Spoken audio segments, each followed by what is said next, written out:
Good afternoon. Thank you all for joining us today. I'm Kelly Platt, principal here at Inside Public Accounting and the Black Group. We're expanding our survey and benchmarking services now to include a cultural aspect, really geared toward making elements of culture tangible and benchmarkable. We have a good understanding of the financial and operational elements of a high-performing firm. For more than 25 years, we have named the best of the best firms. Now we want to know now we are going to layer another piece of the puzzle to the benchmark. Our mission continues to be in assisting leaders and firms across the country in making their firms more efficient, growth-minded, profitable, and forward-looking. Obviously, staffing and retention remain a top challenge for firms today. With that in mind, the technology, ever-evolving workforce, and needs of clients, understanding a firm's culture is critical to the future growth and sustainability of the firm.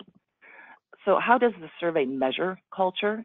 The survey results are measured on specific qualities that are common to high-performance firms. The definition of a high-performance firm is one that really achieves better financial and non-financial results than those of its peers over a long period of time. The Excellence in Firm Culture survey should not be compared to a best places to work type of survey. We're excited to announce that we have partnered with Culture IQ, who you will be meeting Chrissy pretty soon, which she'll be joining us. They are a leading corporate culture company, and they are going to help us benchmark the intangible characteristics of firm culture. So at this point, I would like to welcome Chrissy Bongiorno from Culture IQ. Chrissy?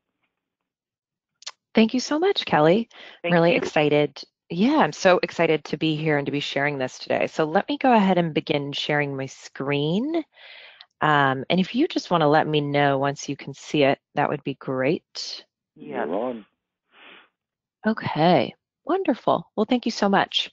So as Kelly was really getting at just now, culture, when we think about it, sometimes it can feel a little fluffy, a little intangible, and maybe something that the human resources team should focus on. But what we've found through research is that culture, it's really not just an HR issue. Culture is a business concern. And when you have a strong company culture and highly engaged employees, you're going to be able to attract and retain better talent. You're going to be able to continue to grow, and you're really going to be able to become more competitive in your industry or space. And essentially, your culture can become your competitive advantage. And so we specialize in creating custom assessments that help you uncover metrics and trends and insights around where your culture and engagement is today. So for the purpose of this webinar, I'm going to share with you a high level what our framework and methodology gets at and what it uncovers. And then I'll take you through what a survey experience would feel like for your employees. And then lastly, I'll show you a sample report of what you would receive from the Inside Public Accounting culture assessment that we've been supporting them on. So first, what we measure. Let me back up and say why it's important to be even doing an assessment like this in the first place and why it's so crucial. Accomplishing business priorities are more challenging in today's workforce than they've ever been for a few different reasons. So what we found is that we have a more geographically dispersed workforce than we've had in the past. So 57% of employees are now working with more colleagues in other locations spread across different time zones than they have before. It's not always as simple as just getting up and walking across the office to another person's office. We've also realized that there's more matrix structures.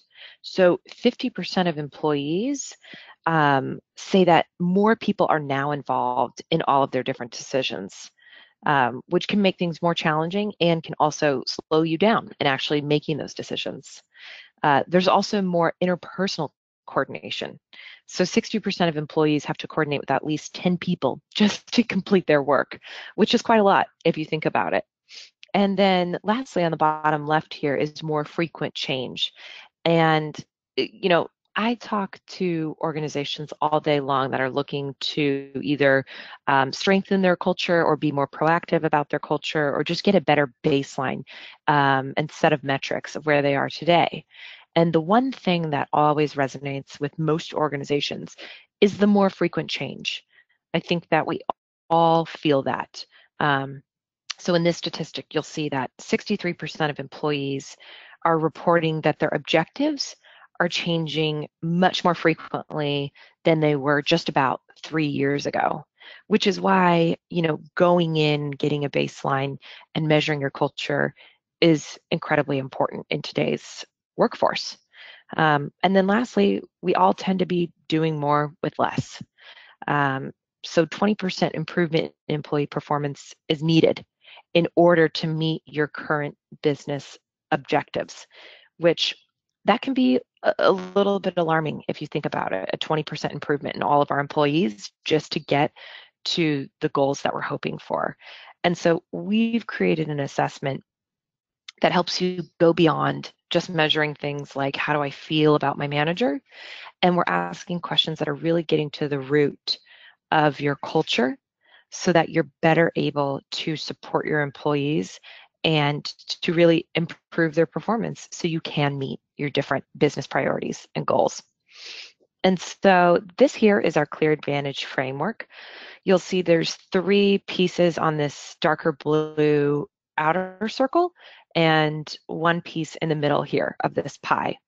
So I'm going to walk us through the outer circle first. These are 3 main components that we help you measure: engagement, agility, and alignment. And these are 3 competencies that, really regardless of industry, white collar, blue collar, hourly workers, salary workers, these are 3 competencies that every organization needs in order to be successful.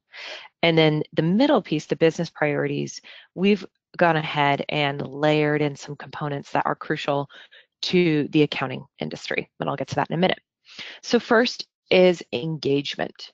So the questions and the components we're getting at here is we'll be helping uncover the level of pride, energy, and optimism that your employees have at your firm. And why this is important, why engagement is important.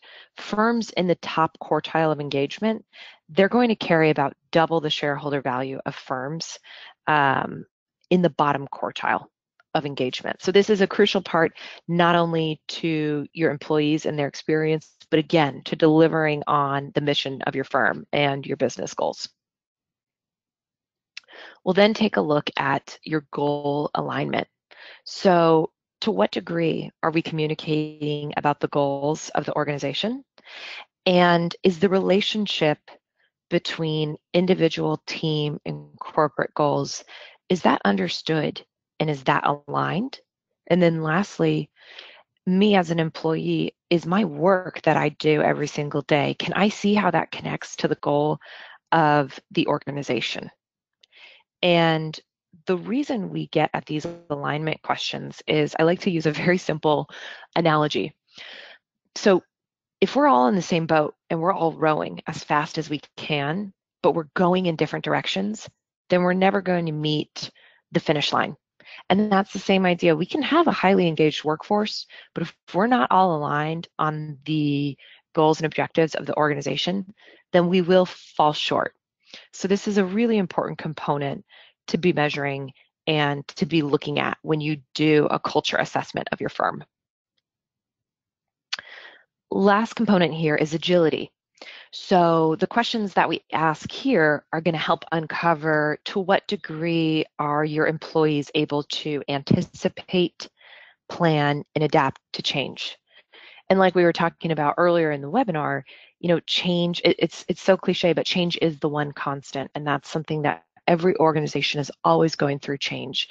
And the more agile you are, the better you'll be in a position to have a strong, thriving culture and again, be able to meet the different initiatives that you're working on. again, firms with top quartile agility levels, they're almost 3 times as profitable as firms with bottom quartile agility levels. So something that we will help you measure and uncover to understand just how agile you are. And then lastly, we've worked with Inside Public Accounting to layer in some questions that really fall into our business priorities. So we're going to be helping ask some questions around innovation, as well as work environment, collaboration, and I believe continuous improvement. And to give you an example of what some of these questions might look like. So if we think about driving a culture of innovation, what we've broken down is what are the capabilities that you need in your organization to support a culture of innovation? So you'll see things here that might resonate with you, like tolerance for risk or orientation towards learning or customer insight, openness to new ideas. These are all behaviors and capabilities that you're going to want in your culture if you're looking to become and to drive innovation. Now, sometimes it's hard to ask an employee, what is your tolerance to risk? So we've taken these capabilities and we've created questions that are easier and more user-friendly to your employees. So we've created questions that are going to be getting at these behaviors. So you'll notice to understand your tolerance for risk, we might ask something like, at my company, it's acceptable to take a chance on an idea that doesn't work out. Or, for customer insight, we might ask, my work group has a clear understanding of our customer needs. Or good ideas are adopted here, regardless of who suggests them or where they come from, right? So these are the types of questions we're getting at. We're not just looking, again, at how do I like my manager? And the reason that is because these types of questions will elicit more feedback that you can actually action on and drive changes with. So these are really getting to the root of your culture and engagement. They're not as surface level. We'll also be asking the employee net promoter score, which is how likely are you to rate this firm as a place to work to one of your friends? And this is on a 1 through 10 scale. And this is a classic engagement question that's really powerful because it's one question that's going to give you a really good snapshot into your overall employee satisfaction. So that will be on the survey as well. And you might already be familiar with this because oftentimes you may ask your customers a customer net promoter score. So how likely are you to recommend our firm to one of your friends? Or you may have been asked by a business or a service you use recently, how likely are you to recommend our company to a friend? So kind of getting at that same idea. So that'll be a component of the survey as well. And then I just wanted to draw attention, of course, Inside Public Accounting will be creating their own benchmarking list so you can see it from that field. But with our framework, we're pulling together questions from tons of different topics, and all of these different topics have external benchmarks as well. So there will be different ways for you to view the results. So I am going to go ahead and hop out of this presentation, and I'd like to show you what the survey would look like for your employees. So they would receive a link in their email inbox, they would click on it, and it would take them to this landing page. So a few things to note here. The Inside Public Accounting logo is right here up at the top, and this is actually really crucial because this will let your employees know and signal to them that this is a third-party assessment, and then they'll be more likely to feel comfortable and give honest and open feedback when they see it's coming from a third party as opposed to coming internally or coming from a survey monkey. So I'm sure that your team and Inside Public Accounting will also share out some communication templates so that you're communicating properly about the survey before it goes out. So that, again, that employees know it's coming from a third party and they're comfortable, but this is just another way that we do that. And then you'll notice right here, this will actually directly link to our anonymity policy. So if employees are curious, they can click on that and read a little bit more about how the survey is anonymous. So we'll go ahead, we'll click to continue the survey. Please keep in mind, this is a sample survey. This is not the exact survey, so your questions might be a little bit different. But basically, these questions are going to be asked on a 5-point agreement scale or a Likert scale. So we'll ask the question, and then you'll be able to rate from strongly disagree to strongly agree, or you'll be neutral, and then you'll just jump to the next question. Comments, I believe that Inside Public Accounting will not be including comment questions for this first survey. And so then I'll just give you an idea. If you were to take this on a phone or a tablet, this will actually fold down and stack really nicely. So it's beautiful, it's easy to take. Again, your folks can take this on their work computer, their laptop, or they can access the email from their iPhone or their tablet and easily take the survey. So that's what that would look like. And then let me go ahead and walk you through a report. So in this example, we are looking at a sample firm. It's firm A, and we're just viewing their results. So this is a report that Inside Public Accounting would generate for you, and it's a link. So it's a web-based report, and this here is going to show you your results. Right now, we're viewing it at the aggregate level, and this is locked down. So these boxes up here, you wouldn't be able to change them. So you would just get your firm's results. And so here we're going to be giving you the scores of each question. So you'll be able to see what percentage of your employee population, what they chose for each of these questions and each of these qualities. But then we'll also be putting together one score for you. And this is really nice because as you continue to take this survey over the years, it's nice to have this one score so you can very easily start to connect and understand where your scores are going up and if you're moving the needle in the right direction. So you'll have that dual view of seeing it by strongly disagree, disagree, neutral, so on, or just at the aggregate level with the score. Then you'll be able to go down and go through each question here. So, Kelly, that was the main things that I have prepared for today. Is there anything that you think I've missed or that I was unclear about that perhaps I should clarify before I send the screen back to you? Yeah, I know we have some questions coming in that we will address in a moment. I know that we are going to use terms really that focus on the accounting profession instead of, company. It's going to be firm. So we will really customize it to the accounting profession. I just want to let everybody know, and clients instead of customers, clients. So that will be taken care of. Mike, I think we have some questions. Would you like to address? Let's see. Yeah, if you would like to address that, that'd be great. Yeah. So let me take the screen back and kind Would you of like get the into. Screen back? Okay. I'm going to take the screen back and get into some of the logistics so that everybody has a clear understanding of exactly what the process is, what the cost is, and address some of the questions that we have received.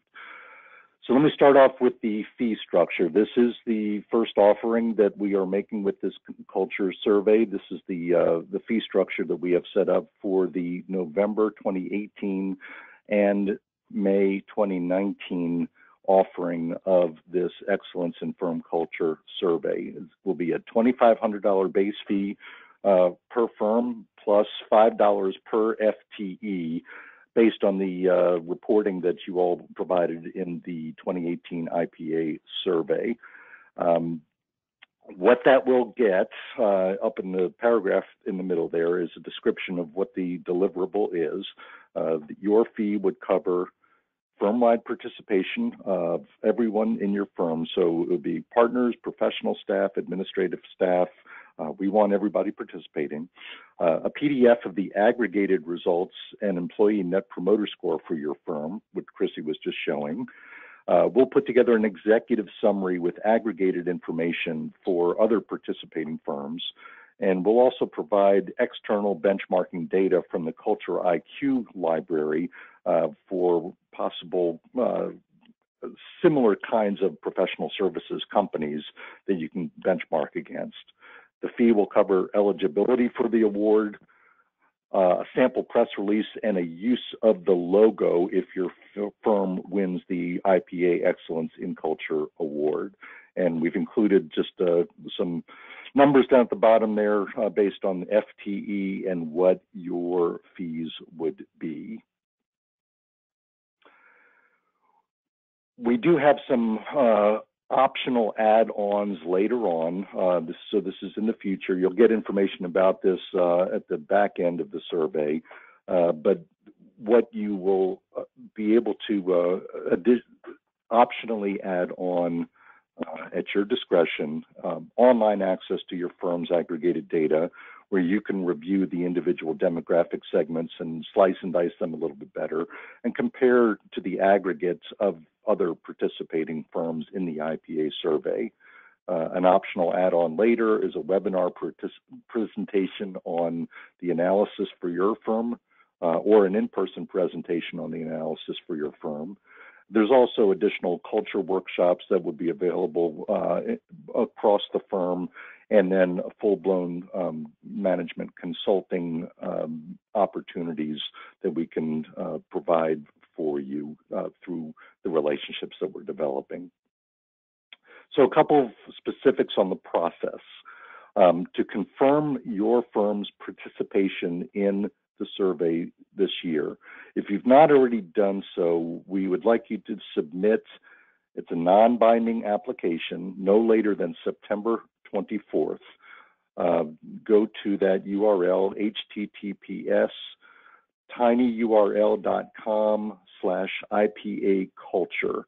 That will take you to a very brief application form. We need to have your application form in order to go forward, and that will indicate your interest in getting additional information. Beginning August 31st, we will send a package to you, to everybody who submits an application form. It would include agreement letters and all kinds of information, other frequently asked questions, and a non-disclosure agreement from Culture IQ that will allow you to view the questions in advance of the survey itself. That signed agreement letter will be due along with the NDA and a $500 deposit to guarantee your spot for the November survey by September 30th. So those are the steps for the participation. Be sure, if you have not yet submitted a application, go to this URL up here to make that happen.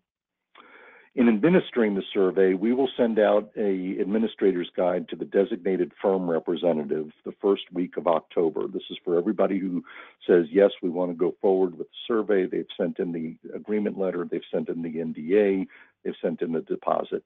First week of October, you'll get an administrator's guide. The second week of October, we are asking the firm representative to send an email to the staff to alert them that the survey is coming, and we will provide sample text that you can feel free to use as is, or you can tweak to your preferences. We will include that sample text in the administrator's guide that you get in early October. On November 1st, the survey will be open for participation, and we'll provide a second sample text email for the firm representative to send an email to the staff with a unique URL to each individual firm and instructions on how to participate in the online survey. We will also make available the option, if you would like Inside Public Accounting to send the email to your staff to kind of keep you out of it altogether, we will provide information on how to make that happen as well. The survey will be open for 2 weeks. It will shut down at midnight on November the 15th Eastern time. So there'll be plenty of time for people to take the survey. And then finally, the process for the reporting process and the actual award itself. In early January, January 15th is our deadline to send aggregated individual firm results to the designated firm representative. So you will get your firm's information along with some additional support offerings available to assist you in driving and improving your desired firm culture. You'll also get the executive summary and any other pieces that we can pull together from the Culture IQ additional benchmarking data, so you can have all of that by January the 15th. A week later, we will announce the winner or winners of the Excellence in Culture Award, and we will alert you to that, provide you sample press releases, and a logo that you may be able to use on your website, in marketing materials, on your email footer, whatever you'd like to use it on. And then over the coming months after that, we will have some additional aggregate reporting of firm culture based on the firms that are participating in this first round to be included in the IPA newsletter. So we have gotten a few Q&As that we'd like to cover first. We're not going to cover all the questions that you may have, and want to encourage you to send in questions after the webinar if we have not yet addressed them. But let's go through some of the common questions that we've received so far. Is the survey really anonymous if you ask for demographic data? Chrissy, I'm going to ask you, since you guys are in this business, to kind of describe how the survey is anonymous with the demographic data that we will be asking. Sure. So that's a great question, and that's one that we often get a lot, because it's so important to make sure that we're protecting the anonymity of employees and making sure that they feel comfortable enough to take the assessment. So what will happen is there will be just a few, probably just 3 demographic questions on the assessment, probably asking things like tenure or department or gender. And the reason we do this is because it will give each firm potential to richer data and insights, so you can kind of uncover different trends among different groups of employees. And the way we protect anonymity when we have demographic data is those results will not appear until at least 5 employees have responded to that specific demographic group. So if, let's say as an example, there is only 4 men in your firm, then that data wouldn't show up. So you wouldn't be able to single out who the individual is based on the demographic data. You cannot continue to filter down. Does that make sense? Absolutely. Thank you for that. Let's look at some other questions that came in. What questions and demographics specifically will be requested? And are they all mandatory, or can people not provide some information? So we will, after a firm makes the agreement and sends in the non-disclosure agreement, we will make the survey questions and demographics available for you to review, so that you can see the kind of questions and the kind of demographics that are being requested. Chrissy's addressed the fact that there probably will be 3 different demographic slices that will be relevant to accounting firms. We are not making anything mandatory. We want people to complete the entire survey, but it won't kick them out if they choose not to identify themselves as male or female or whatever it might be. That diminishes the overall aggregate results that we do get. So we really do encourage everybody to provide that information. And we will again point people toward the anonymity policy that Culture IQ has so that they can feel comfortable that their information is protected. Number 3, can we customize questions or demographics for our firm? At this stage, since every firm that's going to be participating in the IPA survey is taking the same survey. So at this stage, we are not allowing for any customized questions specific to your firm. You will all be taking the same survey with the same demographics. Number 4, we've addressed, can we see the questions before committing? We will ask you to send in the agreement letter with the NDA, and we'll give you the information you'll need so that you can get the NDA back to us and to see the questions before making a final decision. Should everybody in the firm participate? Yes, we'd like partners, we want professional staff, we want the administrative staff to participate. Will our fees change if we have less than a 100% participation? Your fees will be based on the FTE count based on the IPA survey in 2018. So if you have 1,000 people in the firm, you will be charged for all 1,000, and it's up to the firm representative to encourage everybody to participate in that.